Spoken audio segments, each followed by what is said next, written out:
Merhaba, ben Figen Ararat. Bugün örgüde en çok karşılaşılan sorunlardan birinin çözümüyle karşınızdayım. Evet, ben bu çözümlere bayılıyorum. Çünkü ufacık bir detayla, böyle bir püf noktasıyla bir türlü başaramadığınız bir şeyi başarmak kadar güzeli yok. Evet, böyle örgü örersiniz. Dümdüz bir örgü. Ama kenarları böyle kıvrık kıvrık olur değil mi böyle? Birdenbire kıvrılır.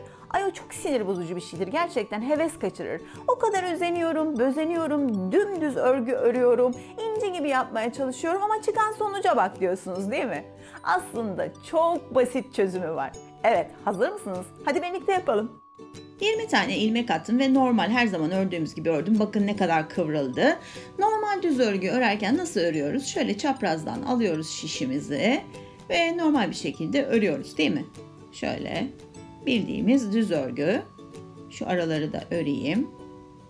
Yani normalde nasıl örüp nasıl kıvrıldığını gösterebilmek için şöyle bir sıra öreceğim. Bakın altına bakın. Zaten şu an durmuyor bile. Kenarlar zaten çok yamuk. Şöyle normal düz örgü örüyoruz.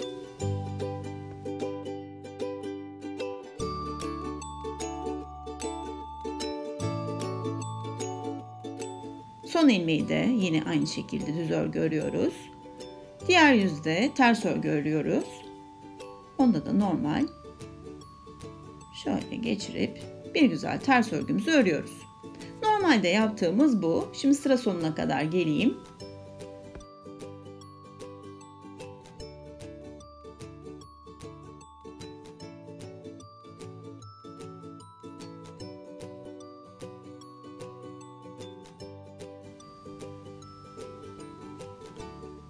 İşte normal düz örgü ördük. Bakın kenarlar ne kadar kıvrıldı, alt kısmı kıvrıldı. Peki neyi düzelteceğiz? Ne farklılıklar yapacağız ve kenarlar düzgün olacak? Şimdi yine aynı ipi ve aynı şişi kullanarak nasıl ördüğümü göstereceğim ki hani ip farklıydı, şiş farklıydı, o daha sertti, o yüzden çok düzgün durdu olmasın. Bakın çıkarttığımda daha da net görünüyor. Mesela bir atkı ördük, böyle oluyor, kıvrılıyor. Veya bir yelek, şimdi bunu dikerken de kenarları çok kıvrık olduğu için çok zorlanılıyor. Şimdi ne yapıyorum? Yine 20 tane ilmek atacağım. Yine aynı şekilde ilk sırayı ters örgü olarak öreceğim. Ve sonra nerelerde ne farklılık yaptığımı sizinle paylaşacağım.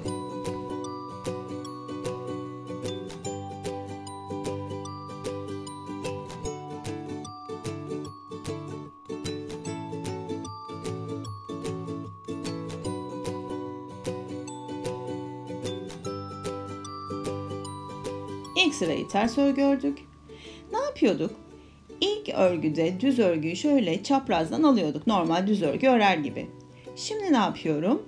Örmeden alıyorum. Bakın örmeden alıyorum. İpimi hafiften sıkıştırıyorum çekip. İpim arkada düz örgü ördüğüm için. Daha sonraki ikinci ilmekten başlayarak sıranın sonundaki son ilmeğe kadar hepsini düz örgü örüyorum. Bir de sonda bir numaramız var.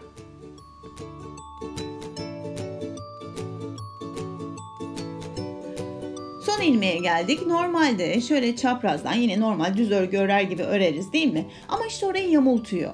O yüzden ilmeğin arkasından geçiriyorum şişimi. Bakın arkadan geçiriyorum ve ipim yine arkada düz örgü örer gibi şişime dolayıp çekiyorum. İlmeğin arkasından örüyorum yani. Diğer yüzde ne yapıyorduk? Ters örgü örüyoruz düz örgü örebilmek için. Onda da ilk ilmeği örmeden alıyorum. Tek yaptığım bu. Örmeden alıyorum ve sonuna kadar hepsini ters örgü olarak örüyorum.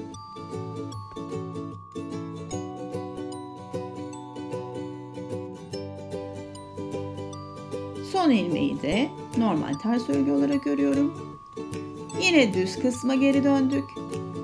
Sadece düz yüzde bakın ilk ilmeği örmeden alıyorum. İpim arkada.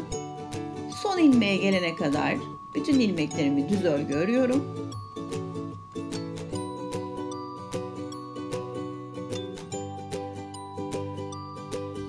Son ilmeğe geldiğimde arkadan şişimi sokuyorum. Şöyle normal yandan soktuğum gibi değil. Arkadan sokuyorum ve ipime, şişime dolayıp çekiyorum. Ve böylece düzgün kenarlar oluyor. Diğer yüzde ters örgünün başlangıcında da ilk ilmeğimi örmüyorum. İşte olay bu kadar basit. Şimdi ben birkaç sıra öreyim ki aradaki farkı size daha net gösterebileyim.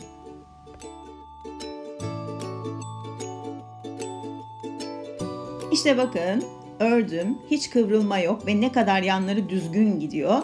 Neden düzgün gidiyor? Bakın burada zincir zincir bir oluşum var. Bunun kenarına baktığınızda hiçbir şekilde onu göremiyorsunuz. O yüzden kıvrılmalar söz konusu. Bakın, aradaki farkı görebiliyor musunuz? İşte bu fark örgümüzün dümdüz bir şekilde, çok düzgün bir şekilde ilerlemesini sağlıyor. Düz örgü örmek bu kadar kolay. Peki ikinci en çok ördüğümüz haroşoyu nasıl öreceğiz? Normalde nasıl örüyoruz? Şişimizi ilmeğe önden geçiriyoruz ve normal haroşomuzu örüyoruz, değil mi? Şöyle sonuna kadar öreyim. Son ilmeği de örüyorum ve şimdi kenarlarına bakalım. Bakın, hiç düzgün durmuyor. Sanki böyle bir ip dolanmış gibi görünüyor. Görüyor musunuz? Böyle yukarı yukarı. Şöyle yamuk yumuk bir şey oluyor. Daha önce bir tane saç bandı örmüştüm haroşo. Ve bakın ne kadar düzgün duruyor. Sanki böyle kenarlarına zincir çekilmiş gibi duruyor. Ve kalıp gibi duruyor. Aynı düzlükte devam ediyor. Görüyor musunuz? İşte şimdi bunu nasıl yaptığımı sizinle paylaşacağım. Aslında çok kolay. Şöyle örgümü alıyorum. İlk ilmeği örmeden alıyorum. Şöyle. İpimi de arkaya doğru hafifçe gerdiriyorum ve ilmeğimi sıkıştırıyorum. Daha sonra ipi öne alıp normal haroşo örgüme devam ediyorum. Şöyle. Sadece ve sadece ilk ilmekte bu numarayı yapıyoruz. Son ilmekte de bir şey yapmıyoruz.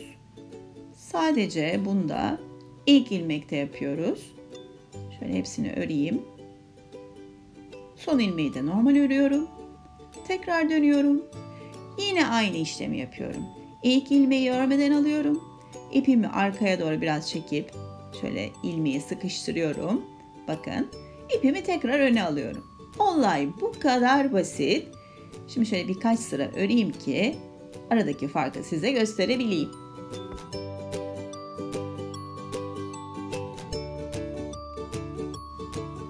Bakın işte kenarlarındaki farkı görebiliyor musunuz?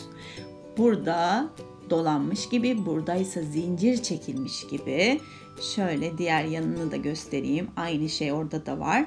Önden baktığımızda daha da net gözüküyor. Bakın kenarlar nasıl yamuk yumuk. Burada ne kadar düzgün, kalın, oturaklı olmuş durumda. Burada saç bandında daha büyük bir parçayı görebiliyorsunuz. İşte kenarlar çok düzgün, zincir çekilmiş gibi.